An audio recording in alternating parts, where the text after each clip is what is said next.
My name is Adam Bradshaw. Welcome to the Dram Association official YouTube channel. This is a new series of quick-fire, rapid review tasting videos, which I call 3-minute thoughts. And the idea behind these videos is I take a week to really get to know one of the whiskies in my collection, and then I sum up my thoughts on that whiskey in a quick 3-minute review. And then I score the whiskey based on a very different scoring technique that you might not have seen before. And this is not the normal Dram Association out of 100 where we get all of our members to score it based on the eye, the nose, the mouth, and the memory. This is very different. This is actually an insight to how I choose what whiskies make it to our shelves. This is my own personal scoring, and it's out of 20. And the breakdown is like this. You get 5 points for how unique your flavour is. Of course, whiskey being a very crowded market these days, you've got to stand out from the crowd. You've got to be that tall poppy, right? So uniqueness is very important. And of course, another 5 points for the quality of the flavour. You can be unique as you like, but if the quality's not there, then you're going down the drain. 5 points as well for the story, because everyone knows that the best whiskies in the world will never see the light of day unless you can tell the right story with it. So the story includes the packaging, it includes the history, it includes the people behind it, all of that coming together. The reputation, of course, is a big part of each whiskey story. That's another 5 points. And then finally, the last 5 points out of 20 goes to value. So taking all of those other things into account, looking at the approximate price of the whiskey, is it good value? Would it be worth choosing this whiskey over something else at a similar price point, for example? All of that gets added up to 20 points, and the way I do it personally is it has to be at least 15 points to be brought into the store. I mean, aside from things that are requested or, you know, traditional big movers that have to kind of be there, this is for new things that I'm thinking about bringing in. If it doesn't reach 15 points in my estimation, then I'm not going to bring it in.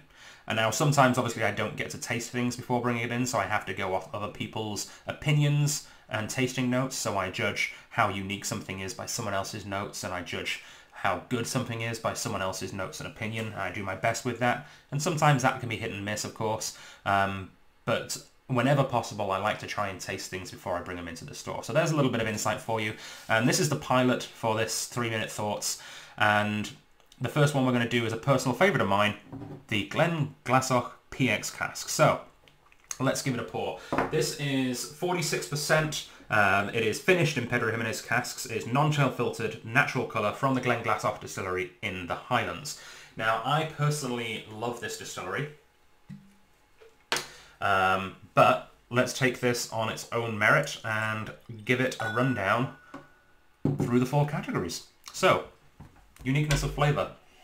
It is quite unique. I mean, it's not utterly unique. There are things quite similar to it that you can find. However, it's part of a category which you don't get much competition with these days. It's hard to find a good, heavy PX influenced whiskey. So it's very reminiscent of the actual PX sherry itself. Strong sherry notes, especially those deep, dark raisins, very Christmas cake, including actually the dry icing and the marzipan that you often get on the Christmas cake. I scored this one 4.4 for uniqueness of flavour. For the quality of spirit, it is admittedly young. Has to be young. It's a non-age statement whiskey, but it just has to be. Glenglassaugh hasn't been around that long recently since it reopened. It's less than 10. It's probably 6 or 7. But they presented it in such a fantastic way that you can kind of get over the youth. So yes, it's young, but it's got great presentation. It's viscous. It's got good full flavour, good strength at 46. Nothing wrong with that. 4.1 is what I gave it for the quality. Now the story. The story is where Glenglassaugh shines a lot for me. I think it's got a great history. It started in 1875 in a small village of Portsoy. I love telling the story of Glenglassaugh, and one of the reasons I love it so much, and one of the reasons I can't wait to visit later this year or next year whenever I can make it over to Scotland. But as much as its history, its long history and its location are important, per mare per terrace as well, it's on the sea, by land by sea is their motto there in Latin.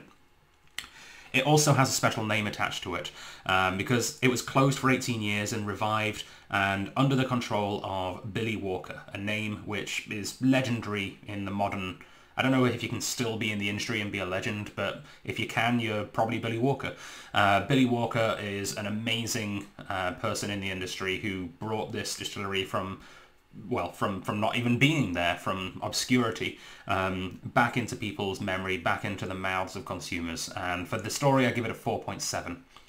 Overall, this whiskey is very, very good, but also incredible value. I think this was around 120 after tax. It was somewhere around there, which is one of the reasons I went hard on this. As soon as it was available, I bought quite a lot, and I was rewarded because we sold out pretty quickly as well. I would value this at 4.6 for the value, and people seem to agree with me. It didn't fly off the shelves like some things do in like 20 seconds. Stuck around for a couple of months, but we managed to move through quite a lot of this. Total then, all said and done, 17.8, so definitely well above that 15-point mark for bringing us into the store, and definitely something I would bring back in a heartbeat if it were to become available to me again. So, Glenglassaugh, thank you, love the whiskey, see you next time.